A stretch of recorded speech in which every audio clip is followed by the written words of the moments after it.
வணக்கம். ஒரு வெற்றிகரமான வாழ்க்கைய வாழணும்னா நம்ம மூளையை இன்னும் சூப்பரா மாத்தணும். அது எப்படிங்கிறதுக்கு பின்னாடி இருக்கிற அறிவியலை தான் நாம இன்னைக்கு பார்க்க போறோம். சரி வாங்க, இதுக்குள்ள முழுசா இறங்கி பார்க்கலாம். ஒரு கோடீஸ்வரரோட மூளை என்ன ஸ்பெஷலா டிசைன் பண்ணிருக்குமா? என்னடா இது கேள்வின்னு யோசிக்கிறீங்களா? ஆனா இதுக்கான பதில் நீங்க நினைக்கிறத விட ரொம்ப ரொம்ப சிம்பிள். நிஜம் என்னன்னா நம்ம எல்லாருமே நம்ம மூளைய ஜெயிக்கிறதுக்காக ரீவயர் பண்ணிக்க முடியும். ஆமாங்க, அது முடியும். அது எப்படின்னு தான் நாம இப்போ பார்க்க போறோம். நம்ம மூளையை ஒரு சூப்பர் கம்ப்யூட்டர் மாதிரி அப்கிரேட் பண்ணணும்னா முதல்ல அதோட பேசிக் ஆப்ரேட்டிங் சிஸ்டம் எப்படி வேலை செய்யுதுன்னு தெரிஞ்சுக்கணும் இல்லையா? அதுதாங்க நம்ம மூளை அலைகள். இந்த அலைகளை நாம சரியா புரிஞ்சுக்கிட்டா போதும், நம்ம மனசோட கண்ட்ரோல் நம்ம கைக்கு வந்துடும். முதல்ல டெல்டா அலைகள்.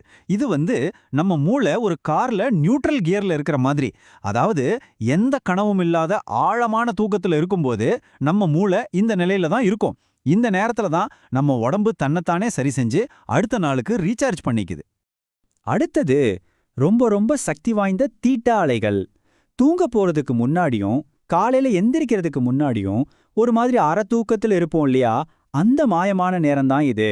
அப்போ நம்ம ஆழ் மனசோட கதவு திறந்திருக்கும். புதுசா எதையாவது கத்துக்கவோ நல்ல விஷயங்களை மனசுல விதைக்கவோ இது ஒரு கோல்டன் டைம்னு சொல்லலாம். ஆல்ஃபா அலைகள்ங்கிறது ஒரு ரிலாக்ஸ்டு ஃபோக்கஸ் நிலை.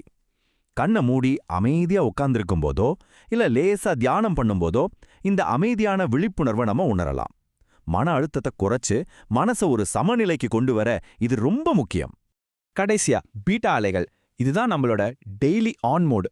முழிச்சிருக்கும்போது, வேலை செய்யும்போது, மற்றவங்க கிட்ட பேசும்போது, ஒரு பிரச்சனைக்கு தீர்வு கண்டுபிடிக்கும் போதுன்னு நம்ம நாள்ல முக்காவாசி நேரம் நம்ம மூளை இந்த ஹை ஸ்பீட்ல தான் இயங்கிட்டு இருக்கோம். சரி, இப்போ இந்த மூளை அலைகளை பத்தி தெரிஞ்சுக்கிட்டோம் இல்லையா? அப்போ ஒரு விஷயத்தை யோசிச்சு பாருங்க. நம்மள எத்தனை பேர் காலையில அலாரம் சத்தத்துல படக்குன்னு எந்திரிக்கிறோம்? அப்படி எந்திரிக்கிறது ஒரு காரை நியூட்ரல்ல இருந்து நேரா 5வது கியர்ல போட்டு ஸ்டார்ட் பண்ற மாதிரி. நினைச்சு பாருங்க, என்ஜினுக்கு என்ன ஆகும்? அதே நிலைமை தான் நம்ம உடம்புக்கும் மனசுக்கும். நாள் முழுக்க ஒருவித பதட்டத்தோடையே இருக்க வேண்டியதா ஆகிடும். அப்போ இந்த 5வது கியர் பிரச்சனையிலிருந்து எப்படி தப்பிக்கிறது? ஒவ்வொரு நாளையும் எப்படி அமைதியா எனர்ஜியோட ஆரம்பிக்கிறது? அதுக்கு அறிவியல் ரீதியா நிரூபிக்கப்பட்ட ஒரு சூப்பரான வழி இருக்கு. அதுதான் மூவர்ஸ் அப்படிங்கிற காலை பழக்கம். இந்த மூவர்ஸ்ங்கிறது 6 பவர்ஃபுல்லான பழக்கங்களோட சுருக்கம். எம் மெடிடேஷன், மனசா அமைதிப்படுத்த. ஓ ஆக்சிஜனேஷன், அதாவது மூச்சு பயிற்சி, உடம்புக்கு புத்துணர்ச்சி கொடுக்க. வி விஷுவலைசேஷன், உங்க வெற்றியை மனக்கண்ணுல பார்க்க. இ எக்ஸசைஸ், உடம்புக்கு சக்தி கூட்ட.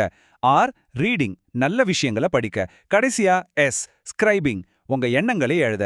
இதுல ஒவ்வொன்றுக்கும் கொஞ்ச நேரம் ஒதுக்குனா கூட போதும். இது ஒரு நாளைக்கு தேவையான ஒரு சூப்பர் வார்ம் அப் மாதிரி உங்க மூளையை தயார்படுத்தும். இந்த மூவர்ஸ் பழக்கத்துல வீன்னு ஒன்னு இருக்குல்ல, அதாவது விஷுவலைசேஷன். இது ஒரு உண்மையான சூப்பர் பவருங்க. சும்மா மனசுல நினைச்சா மட்டும் போதுமா எல்லாம் நடந்துருமான்னு நீங்க கேட்கலாம்.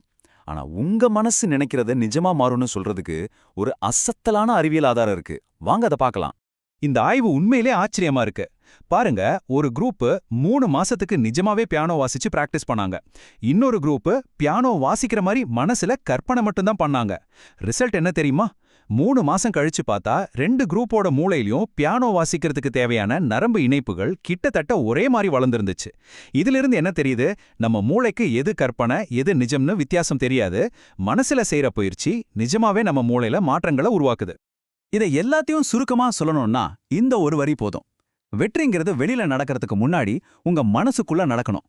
முதல்ல நீங்க உங்க மனசுல ஒரு வெற்றியாளரா மாறணும். அப்புறம்தான் அது உங்க நிஜ வாழ்க்கையிலும் நடக்கும். சரி, இந்த மூவர்ஸ் மாதிரி பயிற்சிகள்லாம் ஏன் இவ்வளோ முக்கியம்னு சொல்றோம்? ஏன்னா இது நம்ம மூளைக்குள்ளேயே நடக்கிற ஒரு பெரிய போராட்டத்துக்கு நம்மளை தயார்படுத்துது. அது யாருக்கும் நடுவில் நடக்கிற சண்டை தெரியுமா? நம்மளோட உணர்ச்சி வசப்படுற மூளைக்கும் நம்மளோட பகுத்தறிஞ்சு யோசிக்கிற மூளைக்கு நடுவில் தான் அந்த போரே நடக்குது. சொல்லப்போனா நம்மள கிட்டத்தட்ட 80% பேர் நம்மளோட லிம்பிக் சிஸ்டம் கண்ட்ரோல்ல தான் இருக்கும். அது ஒரு செக்யூரிட்டி மாதிரி. எப்பவும் ஆபத்து வருதான்னு பார்த்துட்டே இருக்கும், உடனே ரியாக்ட் பண்ணும். ஆனா நம்மளோட உண்மையான டார்கெட் நம்ம மூளைக்குள்ள இருக்கிற சிஇஓ, அதாவது ஃப்ரான்டல் கார்டெக்ஸை பவருக்கு கொண்டு வர்றது தான். அதுதான் நம்மள சரியா யோசிக்க வைக்கும், நம்ம உணர்ச்சிகளை கண்ட்ரோல் பண்ண உதவும். மனுஷங்களா, நமக்கு கிடைச்ச ஒரு பெரிய சூப்பர் பவர் என்னன்னு தெரியுமா? இங்க பாருங்க, ஒரு எலியோட மூளையில வெறும் 7% தான் இந்த ஃப்ரான்டல் கார்டெக்ஸ். ஒரு சிம்பான்சிக்கு 12%. ஆனா ஒரு மனுஷனுக்கு அடேங்கப்பா 40%. இதுக்கு என்ன அர்த்தம்னா, நாம உணர்ச்சிகளுக்கு அடிமையா வாடுறதுக்காக பிறக்கல. நம்ம வாழ்க்கையை நாமளே சுய கட்டுப்பாட்டோட ஆள்றதுக்காகத்தான் நம்ம வடிவமைக்கப்பட்டிருக்கோம்.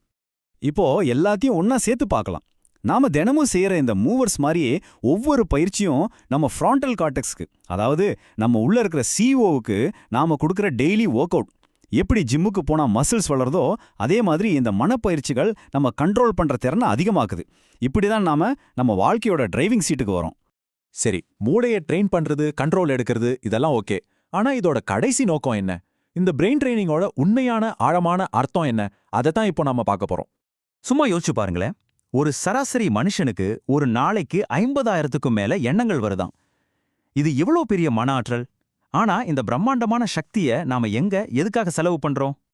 இந்த பல்லாயிரக்கணக்கான எண்ணங்களை ஆராய்ஞ்சு பார்த்தப்போ ரொம்ப ஆச்சரியமான ஒரு உண்மை தெரிஞ்சது. நம்மளோட 50,000 எண்ணங்கள்ல பெரும்பான்மையான எண்ணங்கள் வெறும் 3 விஷயங்களை சுத்தி சுத்தி தான் வருதாம். இதுதான் கடைசி மற்றும் ரொம்ப முக்கியமான பாயிண்ட். நம்ம ஆரோக்கியம், நம்ம செல்வம், நம்ம உறவுகள், இந்த மூணும் தான் நம்ம வாழ்க்கையோட அஸ்திவாரம். நீங்க உங்க மூளைய ஆள கத்துக்கிட்டா உங்க கவனத்தை ஆளலாம். உங்க கவனத்தை ஆள கத்துக்கிட்டா வாழ்க்கையோட இந்த 3 முக்கியமான தூண்களையும் நீங்க ஆளலாம். இப்போ இந்த கேள்வி உங்களுக்காகத்தான். இந்த பவர்ஃபுல்லான விஷயங்களை உங்க வாழ்க்கையில இன்னைக்கே எப்படி பயன்படுத்த போறீங்க? உங்க வாழ்க்கையை நீங்களே டிசைன் பண்ற சக்தி உங்க கையில இருந்தா, ஆரோக்கியம், செல்வம், உறவுகள், இந்த 3ல எதை முதல்ல பலப்படுத்த ஆரம்பிப்பீங்க? யோசிச்சு பாருங்க.